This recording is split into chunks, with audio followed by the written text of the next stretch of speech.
అందరికీ నమస్కారం అండి. మా ఉపాధ్యాయులకు అలాగే పేరెంట్స్కి ముందుగా సంక్రాంతి శుభాకాంక్షలు అలాగే నమస్కారాలు. ఇది చాలా ముఖ్య విషయం అండి. పేరెంట్స్ అందరూ కూడా చాలా జాగ్రత్తగా గమనించాలి.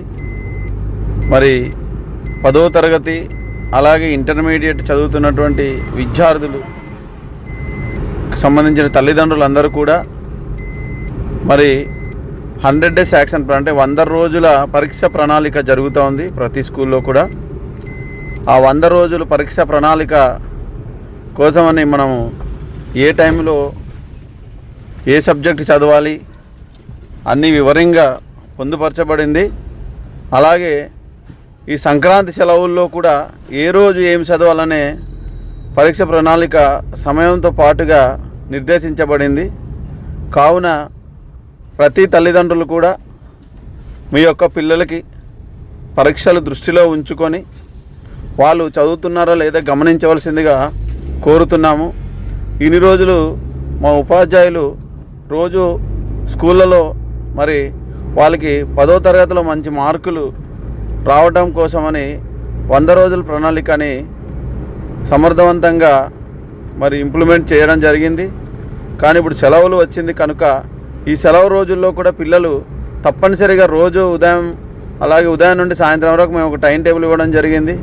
వాళ్ళు చదివే విధంగా మీరు అందరూ కూడా పిల్లలు చదువుతున్నారో లేదా, చదవకుంటే ఏమైనా ఫోన్లు కానీ లేకపోతే ఇతర టీవీలు కానీ చూస్తున్నారా, ఏమైనా వ్యసనాలకు గురవుతున్నారా అనేది గమనించి ప్రతి తల్లిదండ్రులు కూడా మీ యొక్క పిల్లలను చదివే విధంగా మరి గమనించగలరని కోరుతున్నానండి.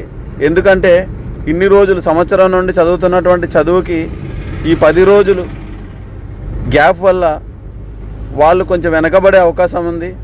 అందుకే మా గౌరవ కలెక్టర్ గారు కూడా మీరు పేరెంట్స్తో ఇంటి దగ్గర పిల్లల్ని ఖచ్చితంగా చదివే విధంగా మరి చర్యలు తీసుకోండి. అలాగే పేరెంట్స్తో ప్రతి టీచర్తో ఫోన్లో మాట్లాడించండి, పిల్లల్ని చదివించండి. పిల్లలందరూ బాగా చదువుకోవాలి, మంచి మార్కులతో పాస్ అవ్వాలి అని మన గౌరవ కలెక్టర్ గారు కూడా చెప్పడం జరిగింది. కావున దయచేసి తల్లిదండ్రులందరూ కూడా మీ యొక్క పిల్లలకి అంటే మన పిల్లలకు 10వ తరగతి ఇంటర్మీడియట్ చదువుతున్న మన పిల్లలందరూ కూడా బాగా చదివి మంచి మార్కులు రావడానికి మీ యొక్క తల్లిదండ్రుల యొక్క కృషి కూడా చాలా అవసరం.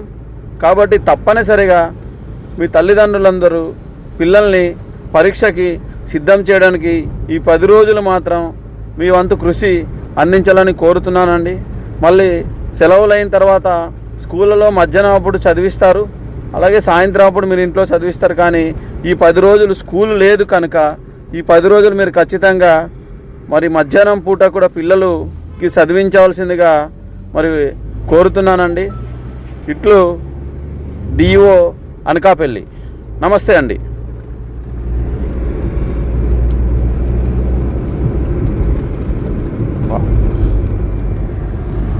వీడియో నచ్చితే లైక్ చేయండి, షేర్ చేయండి, ఛానల్ని సబ్స్క్రైబ్ చేసుకోండి. Thanks for watching.